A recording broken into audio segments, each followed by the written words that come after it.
প্রতিটা সংসারেই যুদ্ধক্ষেত্র হয়ে দাঁড়াইছে। যেখানে বৌমা আর শাশুড়ি আছে।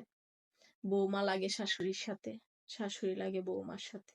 কেউ কাউকে আপন ভাবতে পারে না। বউ শাশুড়িকে নিজের মায়ের মতো দেখতে পারে না, আর শাশুড়ি বউকে নিজের মেয়ের মতো দেখতে পারে না। আর সেখানেই বাজে গন্ডগোল। শাশুড়ি ভাবে যে বউ হয়তো তার সংসারে ক্ষতি করতেছে, সেজন্য তাকে দেখতে পারে না। আর বউ ভাবে শাশুড়ি তো আমারে দেখতে পারে না। এভাবেই গন্ডগোল সবসময় লাগে।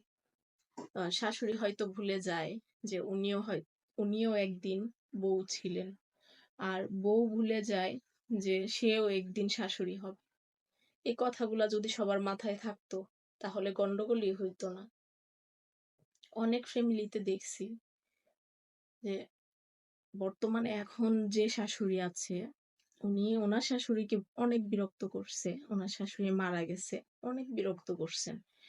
তারপরে উনার ঘরে যে বউরা আসছে, বউদেরকেও জ্বালাইতেছে। তো কিছু মানুষের চরিত্রই এটা।